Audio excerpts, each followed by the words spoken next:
네, 명도외고 통합과학 3주차 과학과 미래사회 이제 내용인데요.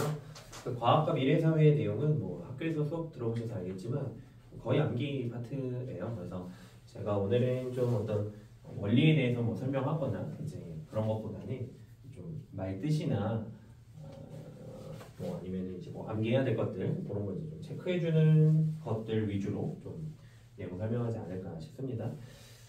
그렇게 준비를 했고요. 일단은 제일 먼저 보면요.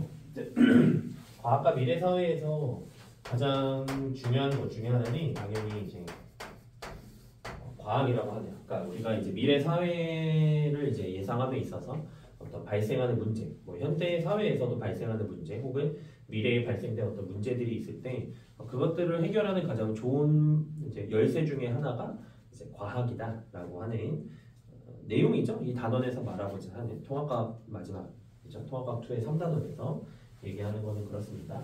그래서 여러 가지 문제들 중에 우리가 좀 최근을 좀 돌이켜 보면요. 우리가 얼마 전에 이제 감염병으로 좀 고생을 했던 적이 있죠. 이제 코로나 뭐 바이러스, 그죠? 뭐 코로나 19라고 이제 부르는 그런 감염병에 의해서 우리가 아마 고생했던 적이 있기 때문에 앞으로도 이제 좀 그러니까 어떤 그 현대 이제 21세기 접어들어서 그런 정도의 규모로 이제 전 세계가 다 이제 팬데믹에 접어드는 이제 사례가 없었기 때문에 앞으로도 이제 그런 좀 시스템이 이제 정지되는 그런 감염병이 나타났을 때 어떻게 대응할 것이냐 이제 그런 거에 대해서 좀 이야기를 간단하게 해볼 겁니다. 자, 감염병이라고 하는 것은요. 일단은 제가 이제 교재 자료도 나갔지만 여기에서 좀 중요한 이야기 중에 하나는 감염병이라고 하는 것은 이제 병원체에 의해서 이제 발생하는 것이다라고 보시면 되겠고, 그 병원체라고 하는 것은 이제 뭐 제가 앞서 말씀드렸던 코로나 같은 경우에는 바이러스지만 꼭 바이러스가 아니더라도 뭐 어떤 병원균일 수가 있고요. 바이러스와 균은 다릅니다. 그다음에 뭐 기생충일 수도 있고요. 여러 가지 요인에 의해서 이제 발병하는 것이라고 이제 생각을 해주시면 되겠는데, 그들이 이제 전파되는 경로를 생각해 보면 또 여러 가지가 있겠죠. 뭐 우리가 이제 흔히들 계속 코로나 예시를 드는 게 가장 간편할 것 같은데, 뭐 비말로 전파될 수도 있고, 공기 중으로 아니면 신체 접촉으로, 그죠? 등등등 여러 가지 방법으로 이제 얘네들이 전파될 수 있는데 그 전파되는 경로들은 뭐 우리가 이제 여러 가지가 있다라는 거 기억하시면 되겠고, 뭐 그것들로 인해서 전파되지 않도록 조심해야 된다. 그 정도 내용만 보시면 되겠습니다. 자, 일단은 첫 번째로 좀 우리가 다뤄볼 내용은요, 이제 진단이라고 하는 것이에요. 진단. 진단이라고 하는 것은 이제 어떤 사람이 뭐 감염병에 이제 말 그대로 이제 감염병을 앓고 있느냐, 혹은 이제 뭐 정상이냐 그런 것들을 판단을 해야 되는데, 진단이라고 하는 것은 우리가 이제 기본적으로 어떤 증상이 있는 여러 가지가 있을 수 있지만 여러 가지 중에서 어떤 그 증상이 있는 사람에게서 저기를 합니다. 이제 검체를 채취해요. 검체를 채취를 해서 이제 우리는 기본적으로 진단을 한다. 그리고 그 진단하는 방법들 몇 가지를 조금 소개를 해드릴 건데요. 진단이라고 하기 이제 어떤 얘네들의 여러 가지 어떤 자세한 방법 그것들을 논하기에 앞서서 용어를 조금 더 정리를 해볼게요. 우리가 좀 알아두셔야 되는 것이 자, 항원이라고 하는 것과 항체라고 하는 것이 있어요. 물론 학교에서 일단 뒤에 내용은 좀 앞서서 됐고, 항원과 항체가 있는데, 항원이라고 하는 것은 면역 반응을 일으키는 물질이에요. 항원이라고 하는 것은 면역 반응을 일으키는 물질. 그것을 항원이라고 하는데요. 아마도 이거 지금 이야기를 듣고 계신 분들이 면역 반응이라고 하는 것이 무엇이냐라고 했을 때, 면역 반응이라고 하는 것은 또 이것도 이제 사실 크게 두 가지로 나누거든요. 특이적 면역 반응, 비특이적 면역 반응 이런 식으로 이제 나눌 수가 있는데, 우리 몸에 어떤 병원균이 이제 침입했을 때 우리 몸은 그 병원균을 그대로 두면 안 돼요. 병원체를, 그렇지? 그래서 그 병원체를 이제 물리쳐야 될 때 어떻게 반응을 할 거냐 이해되셨죠, 그죠? 그래서 뭐 어떤 뭐 예를 들면은 뭐 정말 간단하게 내 병원체가 이제 뭐 코로 들어오려고 할 때 뭐 콧물이 난다던가, 아니면 눈물이 난다던가 그런 것들도 일종의 면역 반응이라고 볼 수 있어요. 근데 그런 면역 반응을 일으키는 물질을 우리가 항원이라고 했을 때 그 항체라고 하는 것은 항원에 결합을 해요. 항원에 결합하여 얘를 이제 무력화시키는 물질이에요. 항원에 결합해서 항원을 무력화시키는 물질 그것을 항체라고 합니다. 자, 글씨로만 썼기 때문에 우리가 좀 감이 잘 안 오실 것 같은데요. 예시를 좀 그림을 좀 간략하게만 그려보자면 이런 느낌으로 생각하시면 돼요. 자, 어떤 바이러스라고 예를 들어볼까요? 어떤 병원체가 있습니다. 바이러스가 있으면 대표적으로 이런 바이러스 항원 같은 경우에는 주변에 이렇게 어떤 단백질 덩어리들이 붙어 있어요. 어떤 그런 특징을 가지고 있습니다. 단백질 조각들이 이제 붙어 있는데 이 단백질 조각 같은 경우에는 바이러스의 종류에 따라서 병원체의 종류에 따라서 이 단백질 모양이 좀 다른 거예요. 항원이라고 일단 기본적으로 항원은 이렇게 생겼고 항체라고 하는 녀석은 소위 이제 뭐 열쇠 그 정도로 좀 생각을 하시면 되겠는데 예를 들어서 이렇게 생긴 어떤 항체 A가 있다고 가정을 하고 그 다음에 꼬다리가 조금 이렇게 둥그렇게 생긴 뾰족하게 생긴 꼬다리, 둥글게 생긴 꼬다리를 이제 각자 항체 A와 항체 B라고 가정을 해봅시다. 그럼 이 녀석들이 요 이제 바이러스의 단백질과 이제 접한다고 이제 결합을 한다고 가정했을 때 위에 있는 항체 A 같은 경우에는 결합할 수가 있겠죠. 그럼 결합을 해서 바이러스가 이제 활동하지 못하도록 무력화시키는 거예요. 항체 A는. 그런데 B 같은 경우에는 이 꼬다리 부분이 맞지가 않습니다. 그럼 서로 결합할 수 없을 뿐더러 그렇죠? 무력화시킬 수도 없다. 그래서 이제 우리 몸에서는 어떤 항원이 들어왔을 때 병원체가 들어왔을 때 항체를 통해서 얘네들을 이제 무력화시키는데 이런 이제 그 방법들도 있는 거죠. 이거는 이제 진단을 얘기하고 싶었던 건 아니고 우리 몸에 이제 감염병 병원체가 들어왔을 때 그래서 우리 몸이 어떻게 면역 반응을 일으키느냐 대표적인 예시 물론 이제 우리가 이제 지금 이 수업 시간이 통합과학 2 수업이다 보니까 뭐 나중에 고등학교 2학년 가서 뭐 선택은 안 하시겠지만 생명과학 같은 것들을 혹시나 선택했을 때 그죠? 우리는 뭐 아니지만 그때는 이제 뭐 특이적, 비특이적 이런 걸 배우겠지만 우리는 기본적으로 요 정도 있다라는 것만 기억하시면 될 것 같아요. 자, 거기에다가 이제 추가적으로 조금 아셔야 되는 게 또 뭐가 있냐면 이 바이러스 안에는 당연히 그냥 이렇게 이제 길다랗게 그렸는데 어떤 이제 핵산이라고 하는 우리가 소위 DNA, RNA 이런 식으로 유전 물질에 대해서 배웠었죠. 그죠? 핵산이 들어 있습니다. 그래서 사실은 이 항체라고 하는 것이 그 단백질을 통해서 이렇게 단백질을 결합해서 단백질을 통해서 무력화시키는 녀석들도 있지만 저 핵산 자체를 가지고서 무력화시키는 예시들도 있다. 그런 거 그냥 한 번 정도만 들어주시면 좋겠습니다. 자, 기본적인 예시는 했으니까 이제 본격적으로 저거를 해봅시다. 뭘 이야기를 또 해볼 거냐면 이제 우리가 진단이라고 했을 때 진단을 또 크게 두 가지로 나눌 수가 있는 거예요. 어떻게 이제 나누냐면 자, 무엇을 이용하느냐에 따라서 나눕니다. 그래서 첫 번째는 단백질을 이용한 예시. 그 다음에 두 번째는 핵산을 이용했느냐.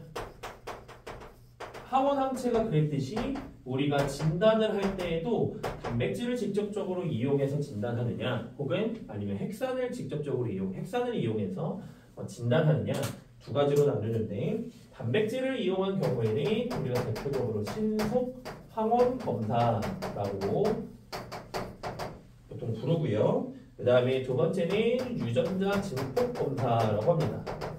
자, 글씨만 지금 쭉 나열하고 있어서 좀 잘 집중이 안 될 수 있는데 신속 항원 검사 같은 경우에는 우리가 많이 아마 여러분들 다 해보셨을 거예요. 그래서 코로나 시즌 때 아우 막 코 엄청 쑤셨잖아요. 그게 이제 대표적인 신속 항원 검사. 그지? 이제 뭐 코를 쑤시고 그 다음에 그것을 뭐 어디다가 키트에 가져다 대고 간이 키트도 이제 편의점에서 많이 팔았던 것으로 제가 기억을 하는데 그거에 대한 이제 이야기들을 좀 해볼 거고요. 결론부터 좀 정리를 해보자면 신속 항원 검사 같은 경우에는 이제 장점 비용이나 시간 같은 것들이 굉장히 적게 들어요. 비용이나 시간 같은 것들 아마 간이 키트 편의점에서 팔았던 거 생각해 보시면 되겠습니다. 하지만 반대로 단점이라고 한다면요 정확도가 당연히 떨어지죠. 그래서 우리는 편의점에서 팔았던 키트로 우리 그 코로나 증상을 이제 코로나 어떤 뭐 확진을 결정지을 수는 없었어요. 그 키트를 가지고서 다시 보건소에 가서 이제 저도 당시에 이제 확진 판정을 받아서 격리가 됐었는데 이제 그 키트에 이제 어떤 결과가 뜨고 그 결과가 왜 뜨고 어떻게 뜨는지도 다시 설명을 할 거지만 그 결과가 뜨면 또 그걸 들고서 이제 보건소나 아니면 병원에 가서 지정 병원에 가서 의사한테 이제 확진을 받았었어야 됐죠. 어떤 그런 특징. 자, 반대로 유전자 증폭 검사 같은 경우에는 그대로 반대로 비용이나 시간은 굉장히 많이 들지만 반대로 정확도가 굉장히 높다. 자, 이렇게 보시면 되겠는데 이 신속항원 검사 그림을 그려서 좀 예시를 들어볼게요. 우리가 아마 이런 거 정말 오랜만에 키트를 생각해 본다면 대략적으로 이렇게 어떤 디스플레이라고 하기는 조금 그렇지만, 그치? 어떤 이제 화면 같은 것이 있었고 거기에 아마 이렇게 윗부분은 아닌데요.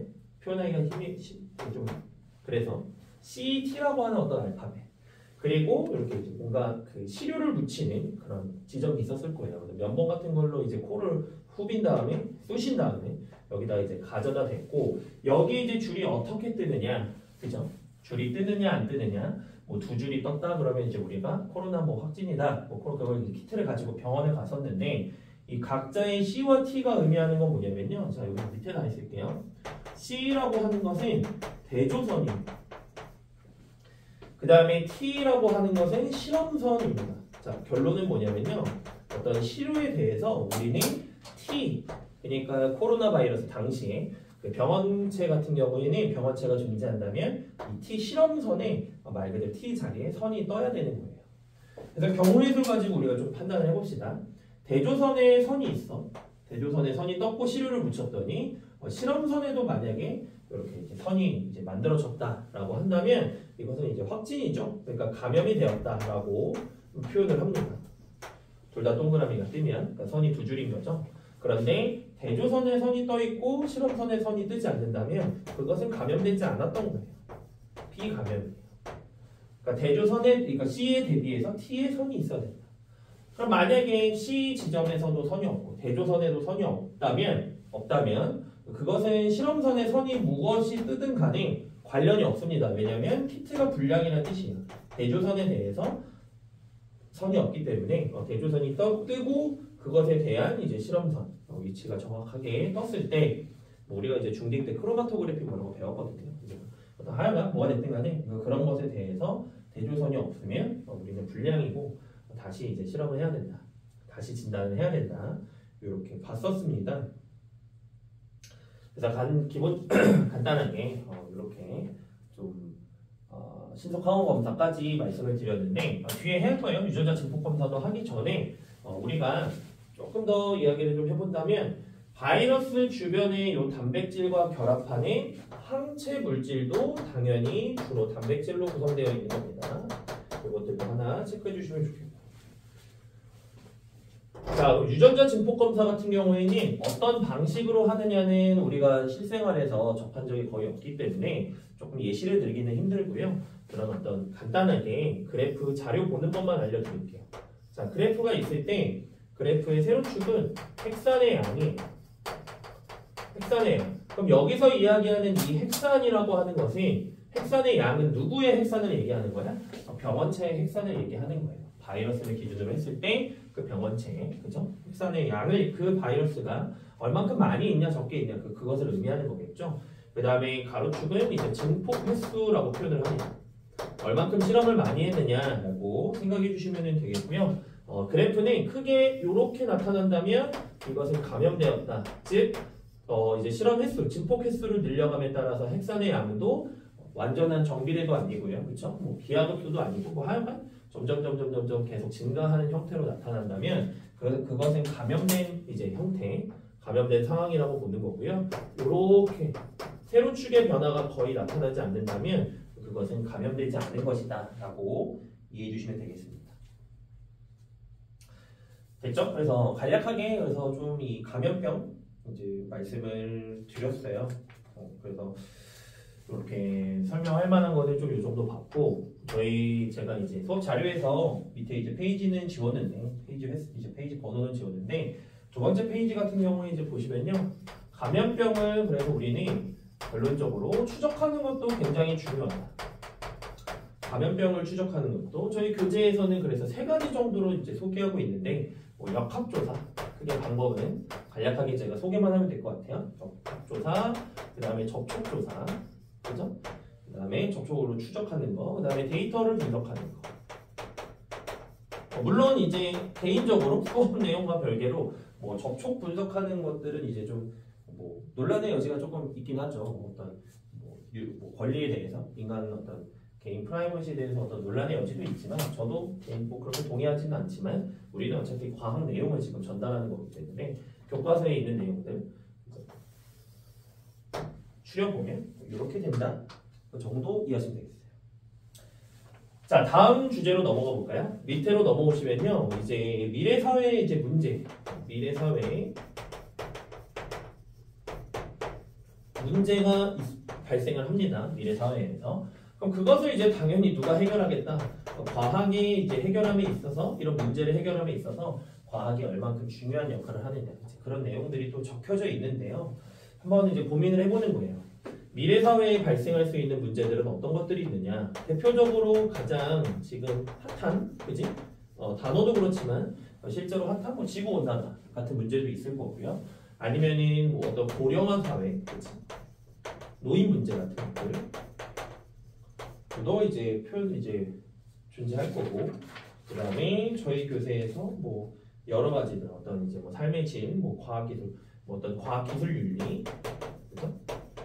과학기술과 관련된 윤리 문제들 등등등 이런 것들이 이제 쭉 있을 거예요. 아마 학교에서 여러 가지를 얘기했을 텐데 제가 그럼에도 불구하고 어떤 과학과 통합과학과 조금 연결지어서 설명할 수 있는 부분은 지구온난화 부분인 것 같아요. 지구온난화 같은 경우에도 우리가 이제 지구온난화가 지속된다면 계속 진행된다면 어떤 해수면의 높이가 상승하는 문제, 그렇지? 해수면의 높이가 상승하는 문제, 그 다음에 어떤 대륙의 면적이 똑같은 이야기입니다. 그로 인해서 대륙 면적이 감소하는 문제, 그지? 등등등. 뭐 아니면은 사막화가 진행되면서 사막의 면적이 늘어나는 문제, 산림이 줄어든다는 뜻이겠죠. 어떤 여러 가지 그런 문제들이 발생했을 때 그것들을 우리는 과학과 그렇죠? 과학 기술을 이용해서 좀 이제 해결할 수 있다. 뭐 그런 이야기들 써 있는 거니까요. 읽어보시면 좋겠어요. 네. 자, 그 다음에 세 번째 페이지, 세 번째 주제로 좀 넘어오시면요. 이제 빅데이터. 빅데이터를 활용하는 이제 과학기술 사회에서 이제 빅데이터 활용 이렇게 돼 있는데 실시간으로 우리가 어떤 데이터를 측정한다라고 했을 때 그 데이터라는 개념을 이제 받아들이는 데 있어서 머릿속으로 한 이런 이미지를 좀 이제 넣어두시면 좋을 것 같아요. 자, 점선은요 세 개의 구분을 의미해요. 뭐 세 개라고 한다고 해서 어떤 이 세 개 씹덕은 아니기 때문에 그런 건 아니고요. 예를 들어서 현실 세계와 그 다음에 디지털 세계가 있다라고 나누어 본다면 디지털 세계는 그러니까 어떤 이제 뭐 0, 1, 그치? 이렇게 양자화되어 있는 말이 어렵나요? 약간 아날로그 세계와 디지털 세계를 구분을 해본다면 이들 간에 서로 상호작용은 일어날 거예요. 디지털 세계에서 현실 세계로도 현실 세계에서 디지털 세계로도 상호작용은 일어날 겁니다. 이때 그러면은 우리 인간은 당연히 현실 세계에 살고 있기 때문에 아날로그 세계에 살고 있기 때문에 그것을 디지털 세계에서 현실 세계로 넘길 때에는 출력 장치 같은 것들이 필요할 거예요. 여기에서 이제 출력 장치라고 하는 것은 말로 이야기해 본다면 뭐 모니터나 아니면 스피커 뭐 등등등, 그치? 뭐 아니면 프린터기, 뭐 팩스 등등등이 있겠죠.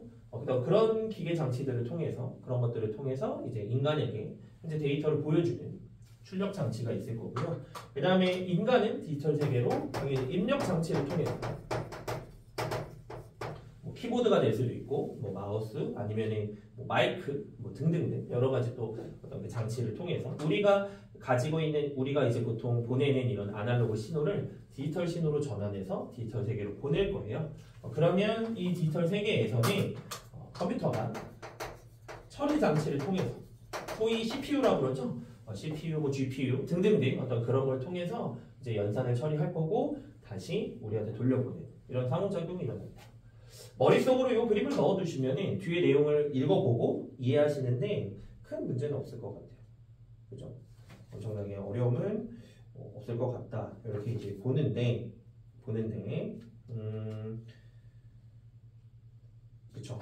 그래서 뭐 빅데이터 여러 가지 뭐 이야기들이 이제 쭉 저희 교재에도 이제 제가 보낸 그죠? PDF 자료에도 포함되어 있는데 이 빅데이터에서 조금 챙길 만한 거 나머지는 좀 각자가 읽어보셔도 다 해결 가능한 문제들인 것 같은데요. 내용들인 것 같은데요.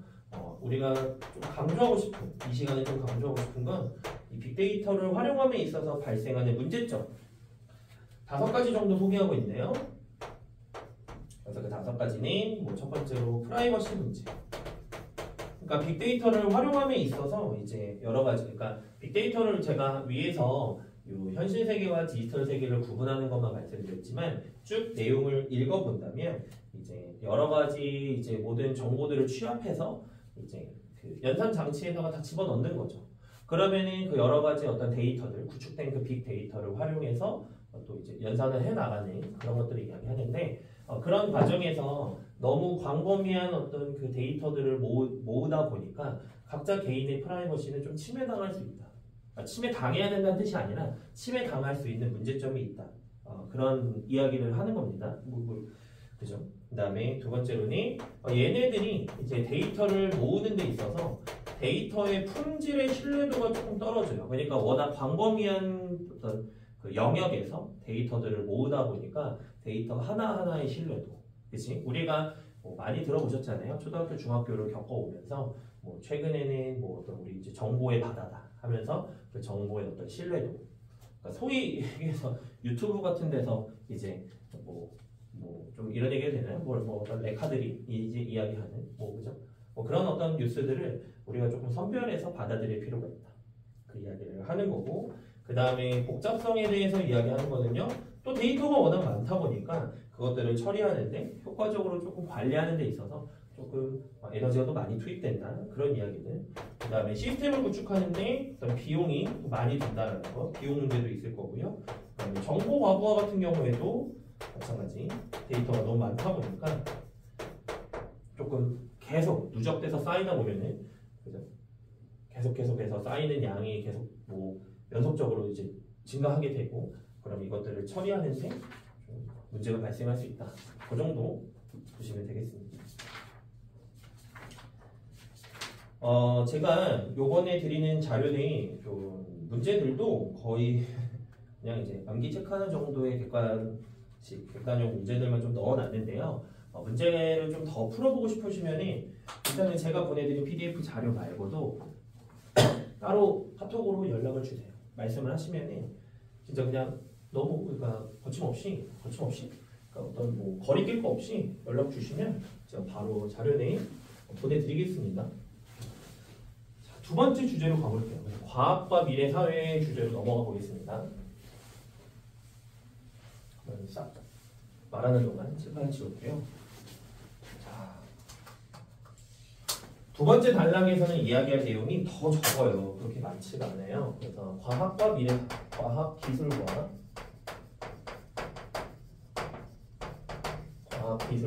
미래 사회. 조금 이 영상을 근데 이제 제가 항상 이 우리 명덕외고 수업을 몇 년째 하고 있지만 항상 인터넷으로 그렇게 뭔가 그죠? 영상으로만 동영상 수업으로만 좀 하다 보니까 좀 궁금한 건 조회수는 늘어나고 있고 한데 여러분들이 과연 이제 수업을 좀 잘 듣느냐 좀 사실 궁금하긴 해요. 그래서 뭐 올해 같은 경우에도 이제 원래는 1학기 같은 경우에는 수업을 4주차로 구성해서 맨 네 번째 이제 수업 같은 경우에는 이제 제가 준비한 문제들을 좀 해설하는 강의를 했는데 놀랍게도 1학기 중간고사, 기말고사 둘 다 합쳐서 1학기 때는 이제 수업 인원이 한 10명 내외 정도 됐거든요. 이제 수업을 들으시는 분들이. 근데 그 중간고사, 기말고사 둘 다 문제 해설 5회, 그죠? 한 20문제 정도씩 한 회, 한 100문제씩 해설하는 강의를 이제 찍어서 보냈는데 둘 다 조회수가 여전히 0이에요. 일부 공개를 해놨는데 뭐 여전이긴 하지, 그렇지? 뭐 여전이라는 게 의미는 없죠, 그죠? 왜냐면은 1학기 때 수업하면서 이제 영상을 발송했던 거니까. 근데 아무래도 이제 여러분들 다른 과목 공부를 하다 보니까 아무래도 조금 바쁘신 것 같긴 한데 이 수업도 듣고 계신가? 궁금합니다. 자, 일단은 그래서 과학과 미래사회 여기 내용에서 강조할 만한 거는 사물 인터넷인 것 같아요. 사물 인터넷 내용을 강조하면 되겠습니다. IoT라고 합니다. 인터넷 오브 띵스. 그냥 이제 어떤 그죠? 말 그대로 사물 인터넷. 우리가 그러니까 소위 저런 거 얘기하는 거야. 뭐 빅3 같은 것, 뭐 등등 접목되어 있는 가전제품들 있죠. 그지? 뭐 혹은 이제 그러니까 어떤 가전제품이나 이런 것들이 있을 때 지들이 알아서 정보를 취합하고 그걸로 이제 연산 처리해서 알아서들 행동하는 그런 어떤 제품들, 그런 것들을 기술들을 우리는 사물 인터넷이라고 하는데, 사물 인터넷의 특징은 크게 세 가지로 조금 정리를 요약을 해볼게요. 첫 번째, 사물 인터넷은 센서를 통해서 빅데이터를 생성합니다. 센서를 통해서 빅데이터를 생성합니다. 네, 그렇고요. 받아들이시면 되겠고요. 우리는 그리고 그것을 인터넷을 통해서 원격 조절이 가능합니다. 원격으로 이제 할 수 있다는 거죠. 저 같은 경우에도 이것도 아마 사물 인터넷으로 취급할 수 있을 것 같은데, 저 같은 경우에도 이제 요새 또 날이 춥다 보니까 실제로 차에 타서 시동을 걸지 않고 미리 시동을 걸어놔요. 원격 조절이 가능하다는 거죠, 그렇죠? 날이 추우니까. 제가 수업이 끝나고 이제 내려가는 동안 한 5분 정도 걸리니까 그 사이에 미리 시동 걸어놓고 좀 뜨겁게 만들어 놓는 거죠. 그 다음에 마지막으로 이런 사람의 어떤 조작 없이, 그지? 사람이 굳이 조작하지 않더라도 조작 없이 센서 기능으로 이제 작동이 가능하다. 작동이 가능하다라는 것이 사물 인터넷의 특징입니다. 네, 그래서 나머지들의 뭐 인공지능이나 빅데이터, 클라우드 컴퓨팅, 블록체인 이런 것들 이제 전부 다 한 번씩 학교에서 강조한 내용들을 기반으로 해서 읽어보시면 좋을 것 같고요. 우리가 또 마지막으로 강조되고 있는, 최근에 많이 이야기하는 게 이제 인공지능, AI라고 하는 그런 인공지능인데, 인공지능을 이 수업 시간에 정의하는 거는 너무 말이 안 되고요. 너무 어려운 내용이고, 간략하게만 좀 그래도 좀 통합과학 수준에서 이야기를 해본다면, 컴퓨터가 핵심 키워드는 두 가지인 것 같아요. 자, 사고하고 학습할 수 있는. 그치? 생각하고 학습하잖아. 최근에 여러분들 아마 뭐 다 GPT나 이런 것들 많이 사용을 하실 것 같은데요. 그 녀석들하고 좀 대화를 해보거나 한다면 이 녀석들이 스스로 생각할 수 있고, 그리고 어떤 경험을 통해서 학습하는 그런 것들을 우리는 인공지능이라고 부릅니다. 과거에 이제 제가 학교 다닐 때 인공지능하고는 좀 개념이 많이 달라진 거죠.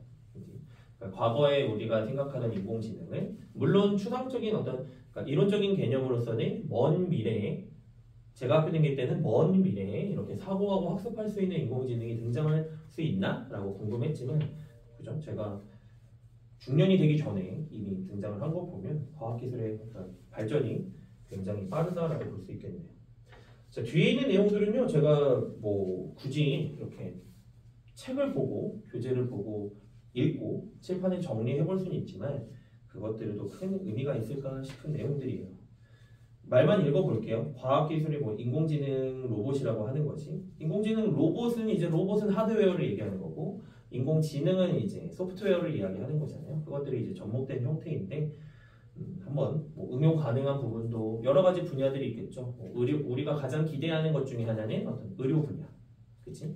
뭐 아니면은 산업 분야. 그러니까 인간이 어떤 반도체나 이런 것들을 만드는 데 있어서 좀 이제 너무 좁은 부분, 그죠? 뭐 나노 단위로, 나노미터 단위로 들어가다 보니까 좀 작업하기 힘든 부분들.